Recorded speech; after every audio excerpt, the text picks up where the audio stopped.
Welcome to Verify This, the show that answers your questions and separates fact from fiction so that you can determine whether viral claims online are true or false. I'm your host, Ariane Till. Let's take a quick look at what we're covering today on Verify This.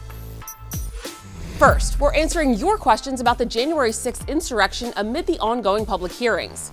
Then, are scammers cloning your Facebook accounts? Are there more federal restrictions on the amount of Sudafed you can buy than guns or ammo? Has typical rent in America exceeded the monthly income earned on the federal minimum wage?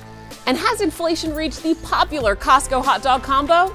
The answers to these questions and more coming up on Verify This. We're a few months into this show now, and I feel like we're really bonding here. You send us questions, and our team of fact checkers across the country work to get you answers. And then bam, every week we put together this show just for you. So as you're watching the show, just let us know what you think by tweeting us at Verify This. And if you want your question to be featured in the show, all you have to do is text us at 202-410-8808. And then once you sign up for our daily Fast Facts text alert, you can start texting in those questions. Sound like a plan? Perfect. Let's get started with our first story. The House committee investigating the January 6th attack on the U.S. Capitol started holding a series of public hearings in early June. The 9-person panel will interview witnesses and show never-before-seen footage of the events leading up to the insurrection and the attack itself. Here are answers to two of the most common questions that we addressed. Throughout the 11-month investigation into the January 6th attack on the U.S. Capitol, viewers have asked us to verify a lot of claims about the events of that day. Using these sources, I'll walk you through two of the more popular claims that we verified over the past year. First up, a viral claim about Speaker of the House Nancy Pelosi's role in calling in the National Guard. Was there a decision made by the Speaker not to have the National Guard at the Capitol that day? So let's verify. Did Nancy Pelosi block the National Guard from coming to the U.S. Capitol on January 6th? The Speaker of the House does not have the authority to request the National Guard to the Capitol. That power is designated to the Capitol Police Board. And they did not request assistance from the National Guard until after the insurrection had already begun. After that request, the National Guard, activated by Acting Defense Secretary Christopher Miller, took more than 2.5 hours to reach the U.S. Capitol and assist law enforcement. So we can verify that Speaker of the House Nancy Pelosi did not block the National Guard on January 6th. And second, in a statement released on December 21st, 2021, former President Trump criticized the investigation into the insurrection and claimed that the attacks that day were part of a, quote, completely unarmed protest, unquote. But is that true? Let's verify. Was the January 6th insurrection a completely unarmed protest? On its website, the U.S. Department of Justice is tracking people charged with federal crimes stemming from events at the U.S. Capitol. Verify searched through court records and found several individuals who were sentenced or charged with assault for using some type of weapon during the insurrection. Those weapons include firearms, mace, stun guns, and stolen police batons. So we can verify that the January 6th insurrection was not a completely unarmed protest. We get tons of questions and comments on our TikTok videos too. This week on the app, we featured a story addressing some of the terms and groups associated with the January 6th attack. From understanding who the Proud Boys and Oath Keepers are, to knowing key terms like sedition and insurrection, our team is dedicated to making sure that you understand what's going on in these hearings. To check out the full video, search for Verify This on the app, and don't forget to click that follow button. Next up is our Viewer Spotlight, featuring a question from Michael on Facebook. Michael asked us about a viral chain post that claims there's a risk of someone cloning your Facebook page. Brandon Lewis explains how imposters could use your name to scam your friends. If you spend time on Facebook, you may have seen a friend post something like this. A warning that scammers are cloning every account and not to accept friend requests from people you're already friends with. Verify viewer Michael reached out to us on verifythis.com to ask, are scammers cloning Facebook accounts? So Michael, let's verify. Our sources are Facebook, digital privacy company NordVPN, and cybersecurity firm Bitdefender.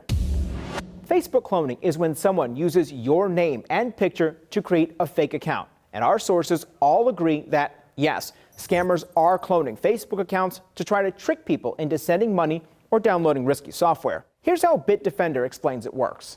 First, a scammer takes information from your public profile, like your name, picture, and demographics, and uses it to create a fake account. Then, they send friend requests to people you know, sometimes claiming that your old account was hacked and to only use the new fake account.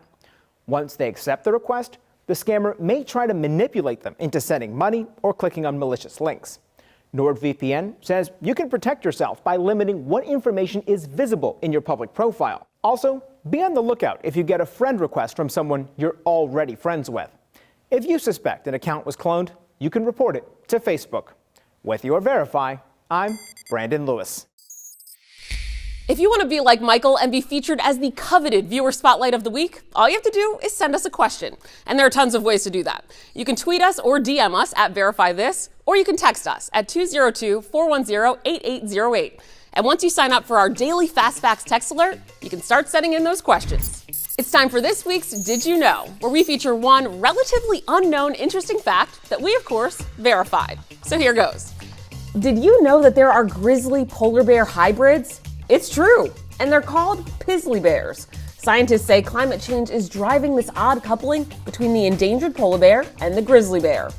If you liked that Did You Know, sign up for our daily newsletter. It has a new Did You Know every day, as well as 3 fast facts and more of our recent stories.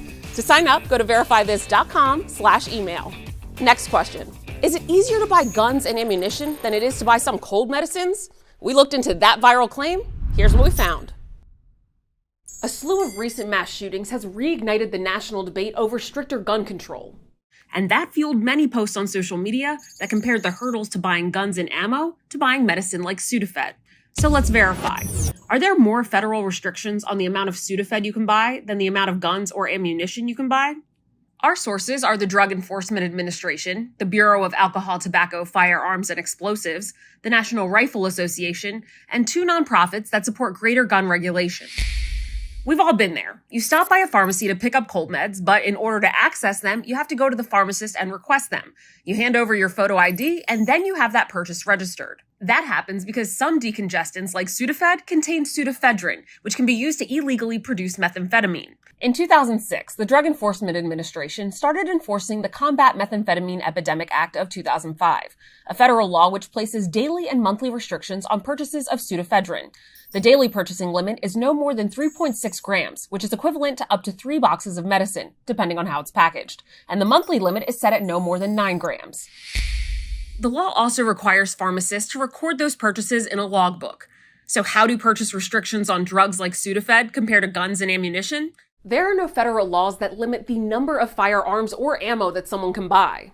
When a person buys a firearm from a licensed dealer, they must show a photo ID and pass an instant background check according to the ATF. Licensed firearm dealers are only required to notify the ATF if multiple handguns are sold to any one person within a 5-day period. But those purchases are not logged in a national database, and the ATF says there are no federal record-keeping requirements for the transfer of a firearm between 2 individuals who are not federal firearms licensees. As for ammunition, there are even fewer purchase restrictions. Federal law simply requires retailers to confirm that a person is over 18 and not otherwise prohibited from buying a gun before selling the person ammunition. The buyer is then free to buy as much ammunition as they want, and there's no requirement that the seller report any ammunition purchase to a government authority. So we can verify that it's true. There are more federal restrictions on the amount of Sudafed you can buy than there are for guns and ammunition. Several states have their own laws limiting firearm purchases, and some states also track ammunition sales. We also featured this story on our Snapchat page. Our team posts new Verify stories weekly on the app, like this one, about whether Coca-Cola once contained cocaine. Search for Verify This on the app or scan the QR code on your screen to check it out. And don't forget to click that subscribe button. Our next story is from Verify's Casey Decker. He's been looking into claims about the housing market. And a viral claim said that a monthly income at the federal minimum wage is no longer enough to cover the average rent. But is that true? Here's what he found. Home prices and rents continue to rise, but the federal minimum wage hasn't changed since 2009. One viral tweet claimed, quote, "The average rent in the U.S. hit a new record high of $1,827 last month. On the federal minimum wage of $7.25, people take home $1,256 a month." Let's verify. Has typical rent in America exceeded the income earned on federal minimum wage? Our sources, the Department of Labor, and 3 real estate sites that produce research on rent prices. The federal minimum wage is $7.25 per hour, so let's calculate monthly income. On a 40-hour work week, if you worked 52 weeks a year, that comes out to $1,256 per month, just like the tweet claimed. Now, of course, some states have minimum wages higher than that, but we'll come back to that. The tweet says the average rent in America is $18.27 per month. That number comes from Realtor.com's April estimate of median rent. It's based off units advertised on the site in the top 50 metro areas and only includes studio, one-bedroom, and two-bedroom apartments. Redfin does a similar estimate based on listed units of all sizes. Its number for April was $19.62 per month. And Zillow's estimate actually tries to account for all rents, not just new listings. Their national typical rent number, $19.27 per month. All of those rent estimates are significantly higher than the $12.56 per month you can make on federal minimum wage. That means we can verify that the tweet is truthful when it claims typical rent has exceeded the income earned on the federal minimum wage. So what wage would you have to make to afford typical rent in the U.S.? Using Zillow's 1927 estimate, you need to make $11.22 per hour. And that's just to make rent. It doesn't account for taxes or other living costs. 16 states plus D.C. have minimum wages that high, but the cost of rent in those states may be higher than the national estimates. With your Verify, I'm Casey Decker. Okay, friends, we have time for one last Did You Know before we go. Did you know that the official bird for Madison, Wisconsin is a plastic flamingo?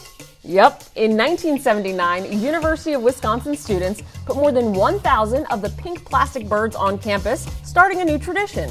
And it became so popular in the town that in 2015, the Madison Common Council declared the plastic pink flamingo the official bird of the city. Okay, our last question of the day requires a shopping trip and an empty stomach. For this fast fact, Brandon Lewis takes us to Costco to research whether the viral claim about inflation impacting the popular hot dog combo meal are true. Verify here with your fast fact. After a long day of shopping at Costco, I'm not the only one who likes to fill up with a hot dog combo. The $1.50 deal has been a staple since 1985, and last year, Costco sold more than 122 million of these hot dogs worldwide. So when a viral tweet claimed the price was going up by $1, it caused a frank discussion. So let's verify. Is Costco raising the price of its hot dog combo? We checked with these sources for an answer. The store is synonymous with the $1.50 combo, and Costco executives assured shareholders the price won't change anytime soon. Let me just say, the price when we introduced the hot dog soda combo in the mid-'80s was $1.50. The price today is $1.50, and we have no plans to increase the price at this time. We also gave a few staffers the hard task of independently checking prices at their local stores, and confirmed you can still get a hot dog and a soda for $1.50. So, no, Costco is not raising the price of its hot dog. With your fast fact, I'm Brandon Lewis. On behalf of our entire Verify team, we hope you enjoyed the show and learned something new today. I'm your host, Adiane Till. Now, there are many more stories on our website, verifythis.com. All you have to do is click on that watch button to check out more of our videos. As always, if there's something else that you want us to verify, just send us an email to questions@verifythis.com. And if you send us your question as a video, you could end up in the show. Our email address is still on your screen, so make sure to lock us in, and we'll see you back here next week with answers to more of your questions verified.